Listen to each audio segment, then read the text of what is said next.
नमस्कार सांग मैंने केमती अच्छे समस्ते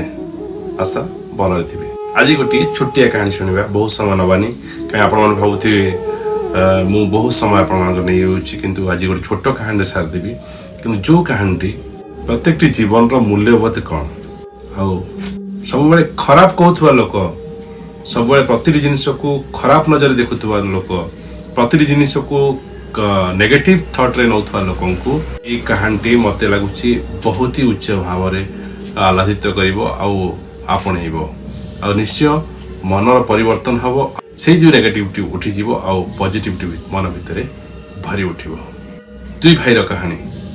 चलन सुनिबा से दुई भाईर कहानी कौन अछि। थरे जने बापा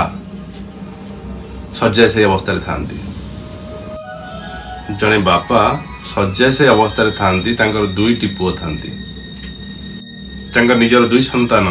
तांको डाकी जंती पाखको दुई संतान भितर जने निश्चय बड़ हेतिबो जने सान हेतिबो बड़ पुओ सान पुओ दुई जन को डाकी जंती पाखको तो जे बाबूरे मु तो वर्तमान बयस अधिक हो गलानी तो केते बेले जे को कथा हबो ठीक नहीं ता पूर्व गोटे काम सारी दी थाए जोटा कि समस्त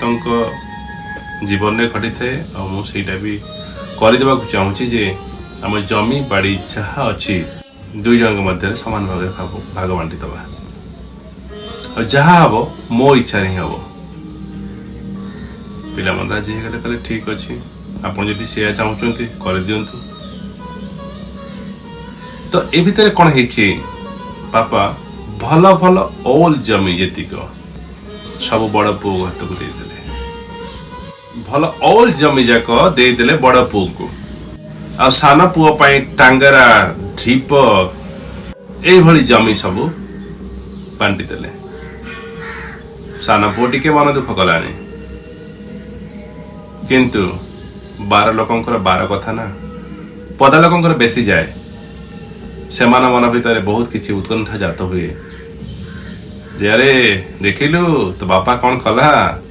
बड़ पुओ को सब भल जमी जगह देदेला आ तते सब खराब जमी जगह देदेला। सान पुओ किसी ना कहीं चुप थाए ए भितर बापा देहांत हो लोकों कथा काम लोक कहवा लोक पुणी कहले देखिलु जोटा तो भाई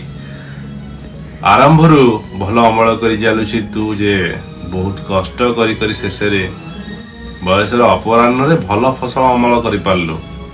किंतु तते बहुत समय लगिगला। सान पुओ से कौन कही जानते ना कहला अरे मूर्ख माने तम माने कौन बुझीब मो बापा मो भल जिनस ही करिसेंती समस्त आश्चर्य है अरे कौन भल जिनस तो कले तो खराब जमी सब देदेले तो भल जिनस कौन कले ना मो बापा जानी जे मो द्वारा ये जी खराब टांगर जमी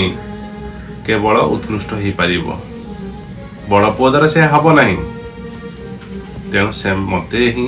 उपयुक्त लोक बाछिले और जोटा कि से जमी गुड़ी को मत देते लोक मैंने हसिले ठो ठो पुणी कहला ना मत मो बापा शिखेले जीवन कौन बंचीबार राहा शिखेले मते कर्म कौन शिखेले आ आज मु सफलतार पहाचरे पहुंची पारली जदि बिना उद्यम मु किछि करथांदी ना हुए तो ये मो पाखरे रही न थांता। तेणु सांग माने एठी मु कहि रखे केबे हेले कौनसी खराब जिनिस जदि दुनिया देखा जाउ थाए ना ता भीतर किछि ना किछि